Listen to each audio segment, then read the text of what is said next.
Muito boa noite e bem-vindos a mais uma edição do Falar Informal. Hoje no nosso programa vamos falar sobre os cuidadores informais, sobre o seu papel, sobre a sua importância e sobre os apoios e dificuldades que encontram. Para isso, temos connosco o engenheiro Manuel António Ribeiro, presidente da AMAR Gaia, Esther Mesquita, animadora sociocultural, e a doutora Cláudia Teixeira, diretora do Departamento de Ação Social e Atividades Económicas da Câmara Municipal de Gaia. Doutora Cláudia, começo por si e muito obrigada pela sua presença desde já no nosso programa. Queria lhe perguntar, em primeiro lugar, de que forma é que a Câmara Municipal de Gaia apoia os cuidadores informais? Boa noite a todos. Começava por dizer que o município percepcionou há uns 2 anos que havia um conjunto de cuidadores que precisavam de ser apoiados, na medida em que muitos deles, e particularmente depois do Covid, tiveram que deixar de trabalhar para prestar os cuidados aos seus familiares. E nessa altura nós percebemos que havia muitas pessoas, porque os centros de dia encerraram, os centros de convívio também, e portanto agravou-se ainda mais a situação que já nós conhecíamos de pessoas que cuidam dos outros. Cuidam dos seus filhos, cuidam dos seus pais, cuidam dos seus maridos, nomeadamente, e portanto foi percepcionado que era preciso fazer alguma coisa para ajudar estas pessoas. Nessa altura pensou-se e programou-se um apoio que é essencialmente financeiro, mas não é só financeiro, e que está consubstanciado no programa Gaia Cuidador. O Gaia Cuidador visa exatamente dar o apoio financeiro e psicológico às pessoas que têm, por alguma maneira, deixar de trabalhar e de deixar de exercer a sua atividade profissional para poder cuidar dos outros. Certo. Nesta vertente ainda do cuidador informal e da importância que a doutora Cláudia falou, começo por si, engenheiro Manuel, queria agradecer já a sua presença e queria que nos falasse um bocadinho da importância dos cuidadores informais, do seu papel. Boa noite a todos, aos colegas da mesa, boa noite a Amália, boa noite aos telespectadores. Um cuidador, e a doutora Cláudia disse há um bocadinho e disse muito bem, é um gesto nobre, que é cuidar de quem precisa. E nós vivemos numa era em que cada vez mais, se nós não cuidarmos dos outros, os nossos, e quando digo nossos, os nossos pais, quando chegam a uma altura, e falo aqui numa franja que são os idosos em particular, é óbvio que um cuidador não é só de idosos, mas refiro a esta franja, se nós não tivermos esses apoios, se não tivermos essas ajudas, fica em questão o cuidar do outro, o cuidar dos outros.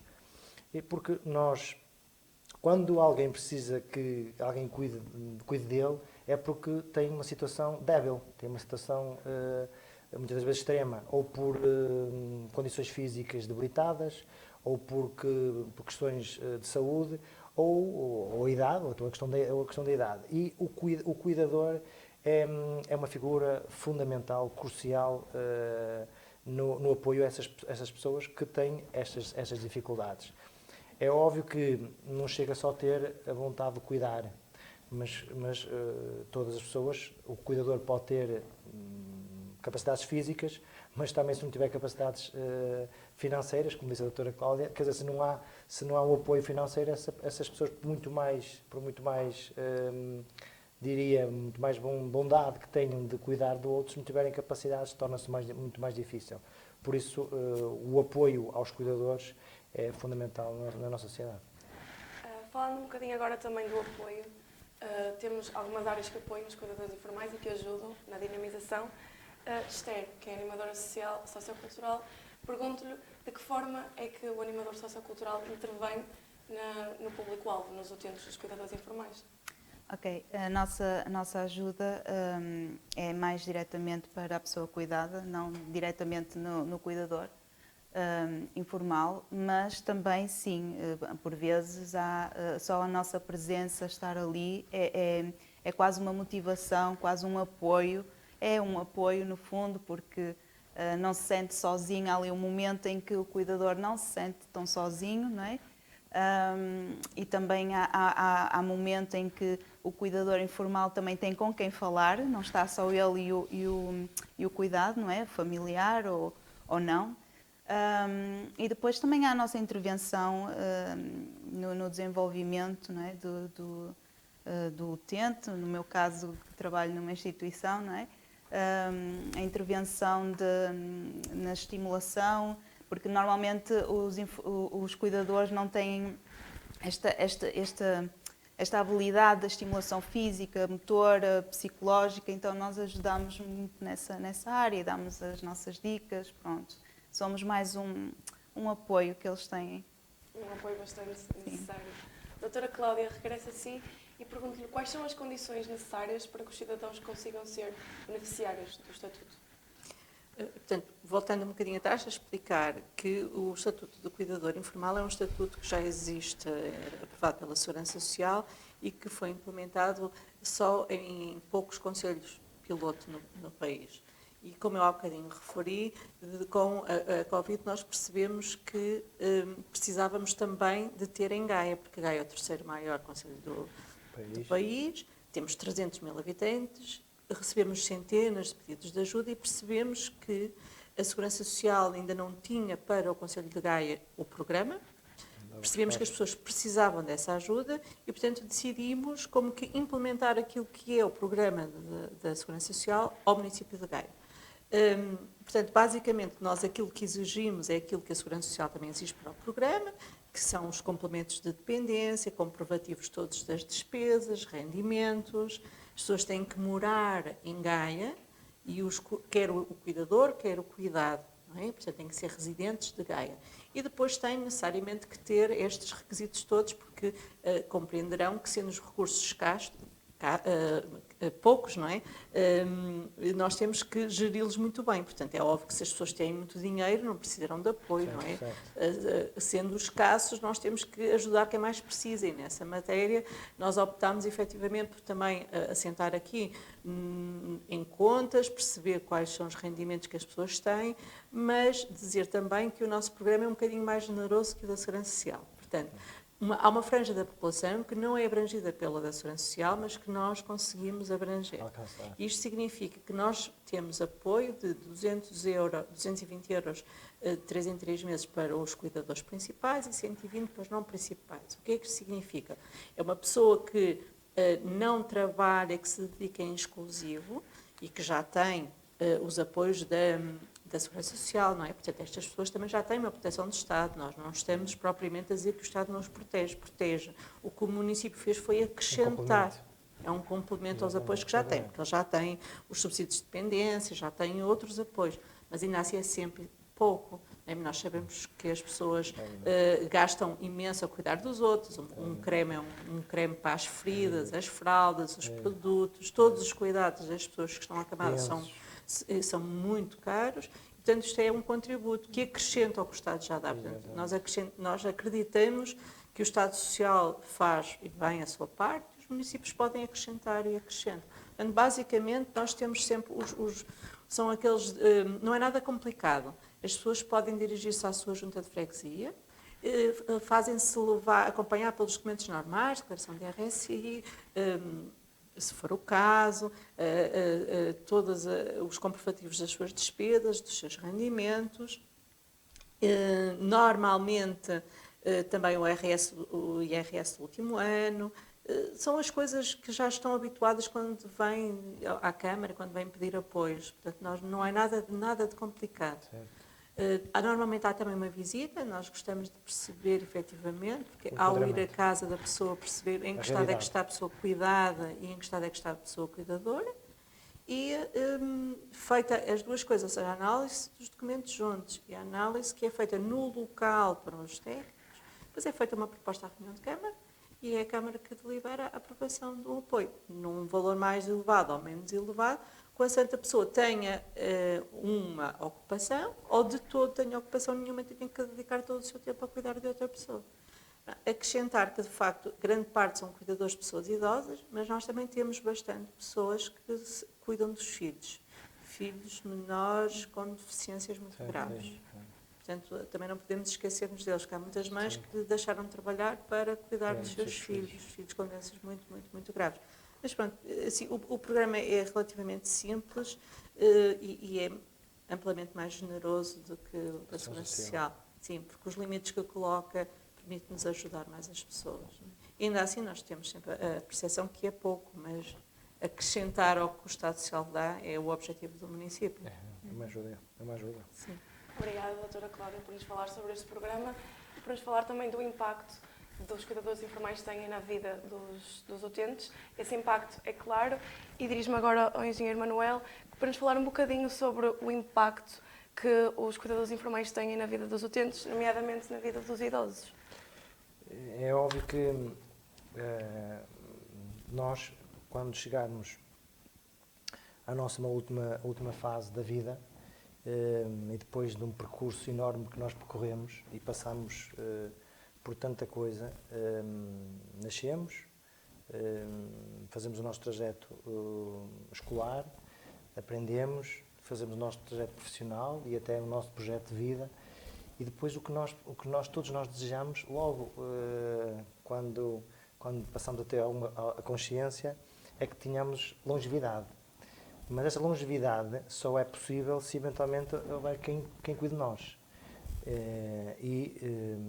Se não existir quem cuide de nós, nós vamos ter muitas dificuldades em chegar à terceira fase da nossa vida.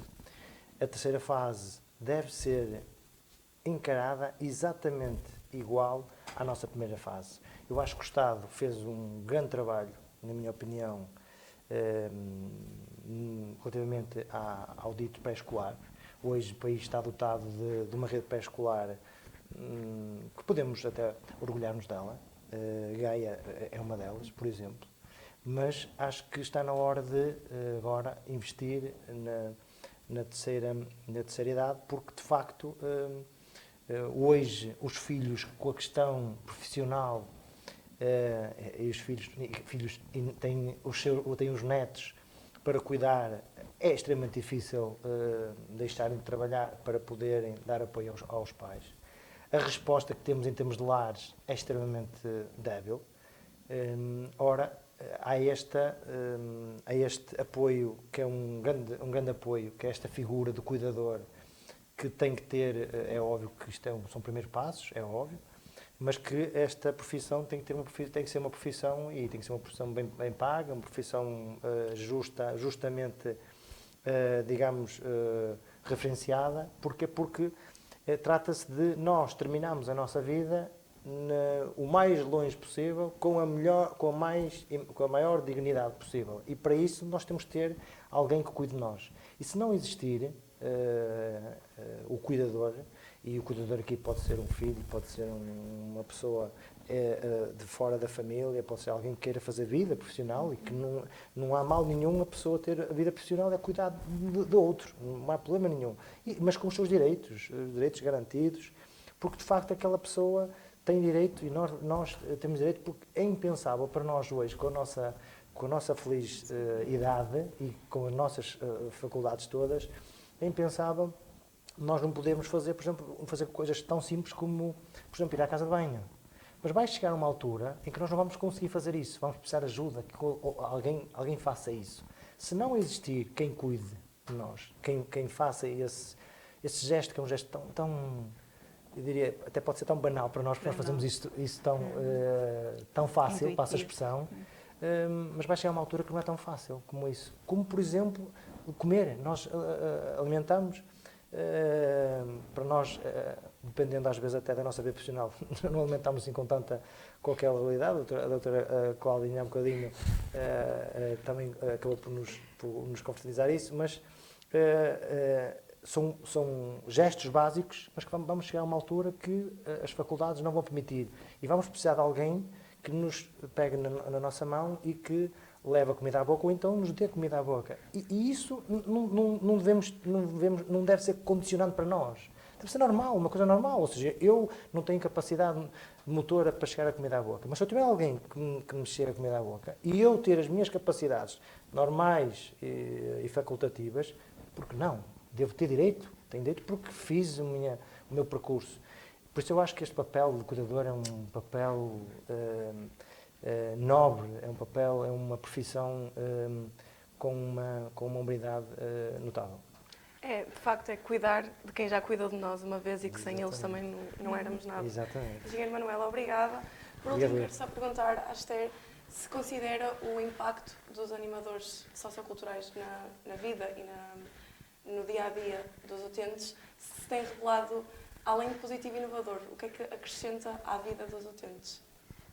E pegando naquilo que o engenheiro estava a falar sobre o facto de muitas vezes para nós ser intuitivo ir à casa de banho e comer, para quem precisa de ajuda, no meu caso eu estou mais à vontade para falar da área sénior dos idosos, que é com quem eu trabalho. Isto é muito importante porque isto pode trazer muita tristeza à vida deles, não é? De que já não conseguem fazer, que já nem sequer sabem o que é que estão aqui a fazer. Então, os animadores também têm esta intervenção de mostrar, ainda consegue fazer, levantar a colher, ótimo, que bom, maravilha. Então, isto, e eles perceberem que ainda conseguem fazer algumas coisas, ou, por exemplo, alguém que foi costureira em tempos eu já não consigo fazer isto, mas só o facto de pegar, nem que não faça bem a costura, mas estar feita, é valorizar as pequenas coisas que eles ainda conseguem fazer. E também em muitas outras áreas, eu estou-me a lembrar que tive uma utente que deixou de caminhar e era uma grande tristeza porque ela era completamente autónoma em tudo que fazia. E então nós começamos a trabalhar o caminhar dela até que ela começou a dar os passos, ainda com ajuda, sempre com supervisão, e o estado depressivo em que ela estava por não poder caminhar começou-se a transformar e dizer, ainda consigo, ainda com andarilho, eu consigo ir à casa de banho. E para nós isto é muito melhor que dinheiro, que outra coisa qualquer no mundo. Portanto, os animadores conseguem impactar. Em muitas outras coisas, teria muitos testemunhos para vos contar e acho que realmente devia-se investir mais em profissionais como animadores e outros educadores sociais. Pronto, não vou estar aqui a falar muito nisto, mas sim, tem grandes impactos na vida deles e das famílias também. Muito obrigada, Esther. Quero agradecer de novo aos nossos 3 convidados que vieram hoje falar-nos um bocadinho sobre o papel e a importância dos cuidadores informais. Quanto a si, despeço-me por hoje do Falar Informal. Voltaremos novamente para mais um programa e muito obrigada.